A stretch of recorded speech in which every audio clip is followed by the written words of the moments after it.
So a lot of people don't know what I mean when I say that the market tells you a story and you can read that story. But the first thing that you have to do is you have to learn the language of the stock market. If you don't know the language of the stock market, how are you going to read the book? So I'm going to very quickly just show you what I mean by that and show you the simplicity that it takes to identify certain situations. All right, so let's go ahead and get All right, here we are at the NASDAQ. This is today. This is happening right now. And basically, what we're looking at here is your price, this line arcing up here and then back down and then back up. This is your price. This little formation down here at the bottom, this is your volume. What I tell people a lot about volume is I want you to think of it as cash flow. It's not exactly cash flow. It's the number of trades that are occurring, but it is cash exchanging hands. So it is effectively cash flow.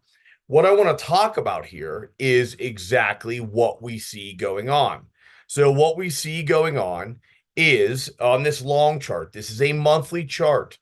You always start bigger. So, people have talked about the inflation issue going on right now. They're talking about the economy, debt, there's all sorts of bad news right now. So you say to yourself, how do you know if that bad news is accurate or if it's not accurate? Well, let's go ahead and take a look. So the first thing we want to do is whoop, we want to look right here at the last major event. It's right there. That is 2008 and 2009.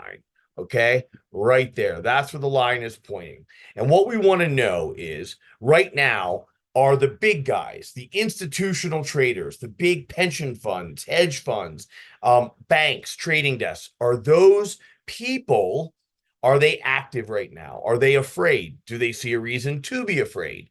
And if they are, what does fear look like? Well, I think most people would agree that there was an incredible amount of fear in 2008, 2009, which is right here.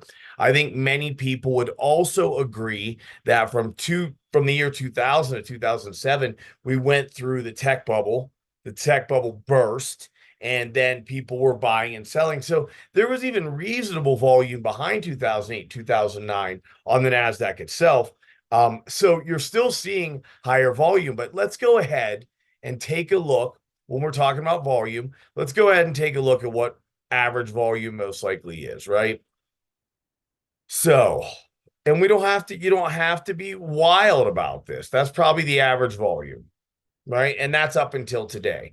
Are we going through a major market event where big money, big banks, hedge funds, pension funds, the people that make the world go round, are they anything like they were back in 2008 and 2009? That answer is very clear. It's no. This is a non-economic event. Now, if you would like to see how you determine as you shorten, so as you get closer, so it's not an economic event. This is not a world-changing global event. It is not. And we can see that right here. If you would like to know how you know, well, how do we know what's coming in the next month? How do we know what's coming in the next 6 months? How do we know the next year, the next 3 years? How should I position myself?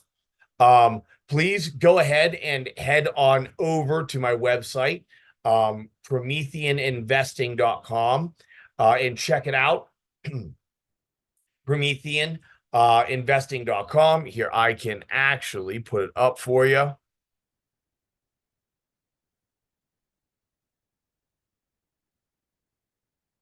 Sorry about that.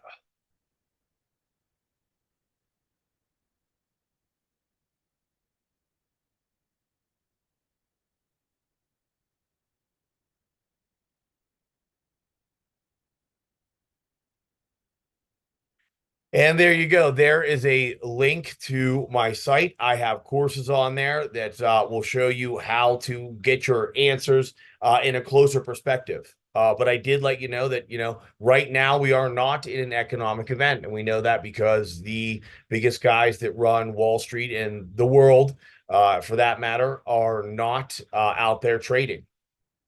All right. Thank you very much.